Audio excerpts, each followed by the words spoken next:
is our natural inheritance. Have you ever been hurt, disrespected, disappointed, or devalued by a leader? Well, I have. It was my first big girl job. I mean, like real grown woman job. I had just graduated with my PhD in leadership, and I was feeling good about life and leading. I mean, it was the perfect position for me.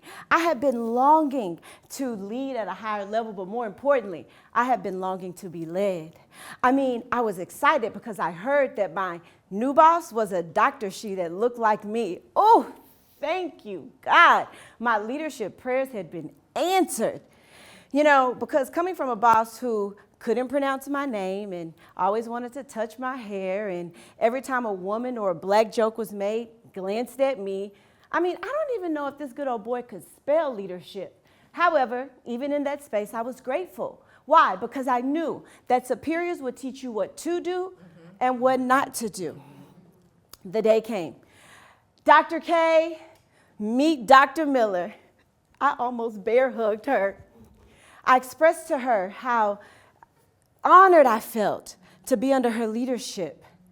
However, I, on the other hand, was greeted with, you sure do have a lot of energy. And that would be the best I would get for the remainder of the year. I mean, the energy that I came in with, the positivity, was sucked out of me day in and day out. Her negativity, her harassment, her clearly marked favorites, her passive-aggressive communication, her darkness, it dimmed my light. I had to pray a new prayer. In the words of Jenny from the famous movie Forrest Gump, "Dear God, make me a bird so I can fly far, far away from her." I prayed a prayer for a leader to care. In his book, Leaders Eat Last, Simon Sinek says that leadership is not a license to do less. No, it's a responsibility to do more, and that's the trouble. Leadership, it takes work. It takes time. It takes energy. It's not always easily measured. Leadership is always a commitment to human beings. A commitment to human beings. Now, I want us to take a minute and just imagine a life where leaders took this commitment to human beings seriously, where commanders and chiefs do like doctors do, to first pledge to do no harm to the humans they serve. Not the employees, not the teachers, not the salesmen, not the producers, but first, the humans. So what does research say about humans and what we need?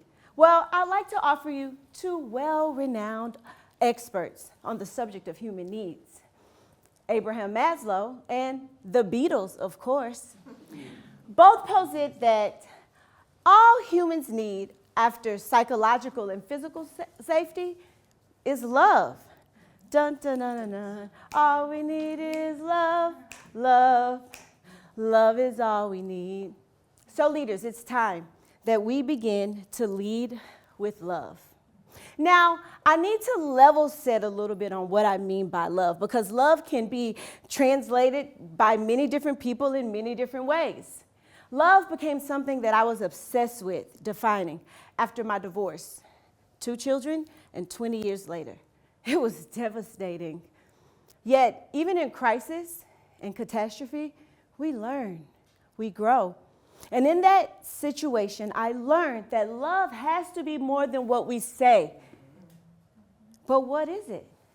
Well, I turned to my faith, and that one book of reference that always was consistent in helping me find solid understanding. 1 John 3:18. Dear children, let us not love with words or speech, but with actions and truth. A little time after my divorce, after first understanding what it meant to love me, I met a man. He was different, older, smart, tall, dark, handsome. He was different.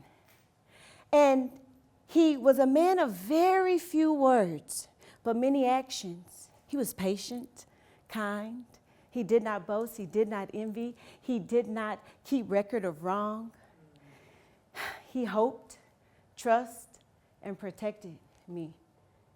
Love was not expressed in words, but definitely in action. And from that situation, I learned that love is a verb.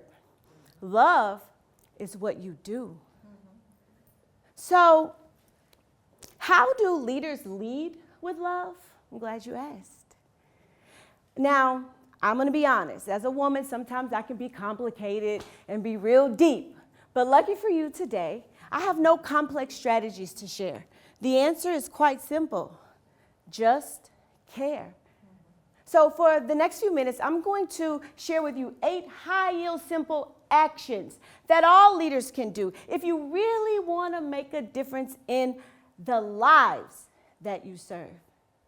Whether you lead as a second-grade teacher, a secondary principal, a superintendent, a stay-at-home mom, or a CEO. If you really want to make a difference in your bottom line, in your production, in your data, then you first must make a difference in the people. And then you will see an increase in profit, productivity, performance, and ultimately payoffs. If you really want to make a difference, all you have to do is just care. JUSTCARE. The J is for joy. Studies show that managers who have an effective organizational commitment and who are happy are viewed by their subordinates as transformational leaders. I mean, have you ever gone to an establishment and the person on the other end of the counter seemed like completely miserable? I have, and the first thing I think is, oh, baby, maybe you should get another job. Yeah. I mean, people don't work for the work. We all have to pay our bills. We have to feed our children. I've got 2, and do you know they have the nerve to eat 3 times a day? People work for people. People work harder for happy people.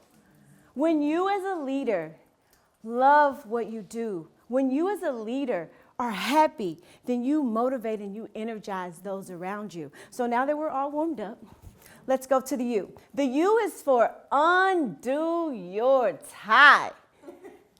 Listen, we get it. You're the boss. You're the man, okay? But it is not your position that defines you, nor does your position define those that you lead.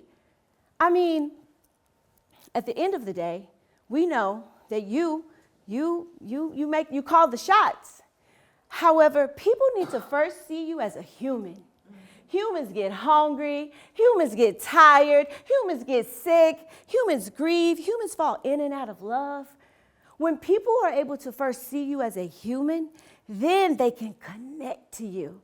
And once the connection is made, then your leadership will shine forth. Now, you can't let your power or your position overpower your humanity. And then once you lighten up a little bit, you'll be in a position to empower your people, which brings us to the S. S is for surrender success. Now, let's be honest, as a leader, good or bad, the buck stops here. I remember being a principal, and I knew that no matter what was going on, if it was bad, they were coming to me.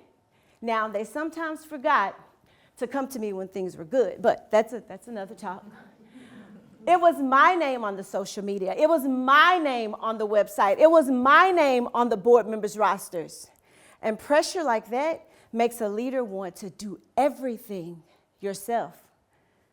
Everything yourself. Like the old adage says, if you want something done right, do it yourself. Well, I like to offer you a different adage. If you want something done right, hire and develop good people. Leaders, we can't do this by ourselves. We are powerful together. So, again, together we are powerful. So you want to empower your people to support the work that you do, because then you will get buy-in. And not only buy-in, you'll get trust from the people that you serve, which takes us to the T. Now, Bell Hooks says that love, the first responsibility of love is to listen. The T is for take time to listen. In the book, The Energy Bus, by John Gordon, there's Joy, and Joy is a wise bus driver who's mentoring George on 10 rules on how to be a more effective and happier leader. And George is missing a very important rule, my favorite rule, rule number 8, love your passengers. One way to love your passengers was to listen to them, because humans, that's who we serve. Humans want to be heard. We've got a lot to offer. When we listen, we're able to value, respect, and honor people and ourselves. When we listen, we learn. When we listen, we connect. When we listen, we care. And speaking of care, communication communicates that you care. That takes us to the C. The C is for communicate. Now, Dr. Q here, here's my Qism. I believe that communication can cure cancer. Now, I'm not talking about the chronic disease that's killing 1 in every 2 men and 1 in every 3 women. Please get screened. What I'm talking about is the toxic cancer that's killing the culture, the spirit, and the people of organizations worldwide. The cancer of assumption, the cancer of he say, she say, the cancer of not knowing, the cancer of confusion. Communication communicates that we care. Communication, see, it calms us. When we know the who, what, when, where, and why of a situation, we can process work and life better. Communication communicates that you care. When we do not know what's happening, anxiety and fear increase, which creates a decline in creativity, a decline in security, and ultimately a decline in performance. As leaders, it's our job and responsibility to ensure that we're creating safe spaces for people to be able to thrive, and communication is a basic human need. We all need it to not thrive just personally, but also professionally. Now, something that's really important, I want to go to the A. The A is for acknowledgement and accountability. Now, Eckhart Tolle, one of my favorite authors, he says that acknowledging the good that you already have in life is the foundation of all abundance. When we acknowledge the work that people do, it motivates them to do more abundantly. And it just takes a little kindness, time, and maybe some money, yeah? But guess what? They're worth it. Because I remember as a leader, staff appreciation, I made it rain. I spoiled my people. I showered them with love because they were worth it. I was like, Oprah, you get a hoodie. You get a cool lawn chair. You get a massage. I could go on. Some of my colleagues that had real sad appreciation weeks, they're like, you get an ink pen. No, take care of your people because your people will take care of you. Now, the A that not a lot of people like, accountability, but we need the balance. Accountability is the measure of a leader's heights. Organizations will only go as far as we hold people accountable. Now, I may have rocked that acknowledgement, but I didn't always do so well with accountability. I had this teacher, we'll call her Miss Boudreaux. And Miss Boudreaux was very well liked by the staff, very well liked by the community, but her writing scores, not so well liked by the district or the state. She failed to hold herself and her scholars accountable for operating at high levels of excellence. But guess what? She wasn't the problem. I was. I failed to hold her accountable for ensuring she implemented the appropriate instructional strategies to ensure children were successful, and ultimately children failed. Accountability and love are synonymous. You can't have one without the other. When we hold each other accountable, then what we're saying is we're interested in your best interest. Now, that takes us to the R. We can't move on without the R. Before we hold others accountable as leaders, we've got to hold ourselves accountable. The R is for reflect.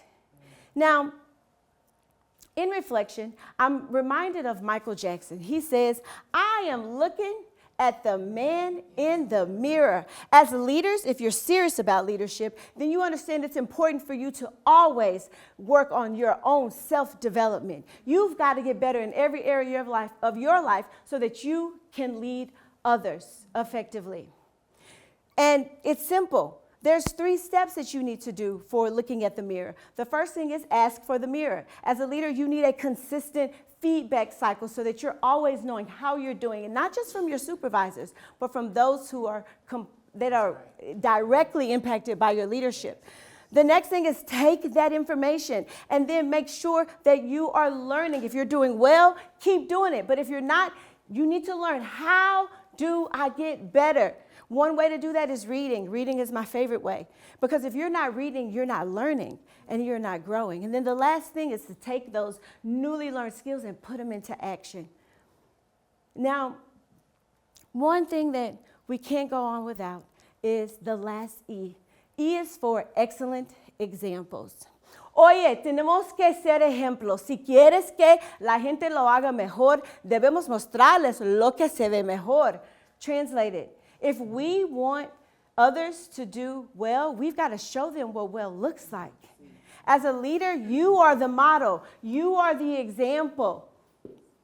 James Clear says in his book, Atomic Habits, that people learn and form habits from the close, the many, and the powerful. When you are the leader, they're looking at you to see what they should do, because you are close, you impact many, and you are powerful. Y'all, love, it's a verb. It's what you do. We've got to decide to lead with love. Let's just care. Caring leads to connection, and connection leads to people truly able to follow a mission, a vision, and a purpose. Geneva Gay and Nell Nodding say that caring exists between two humans, and those that care honor people first as humans. So I want us to know that one thing I've learned in life is that everything ultimately is a decision. We have to decide to care. We have to decide to love. So one thing that Brené Brown says is that we have to decide to be vulnerable. Vulnerability leads to connection, and vulnerability is the doorway to connection.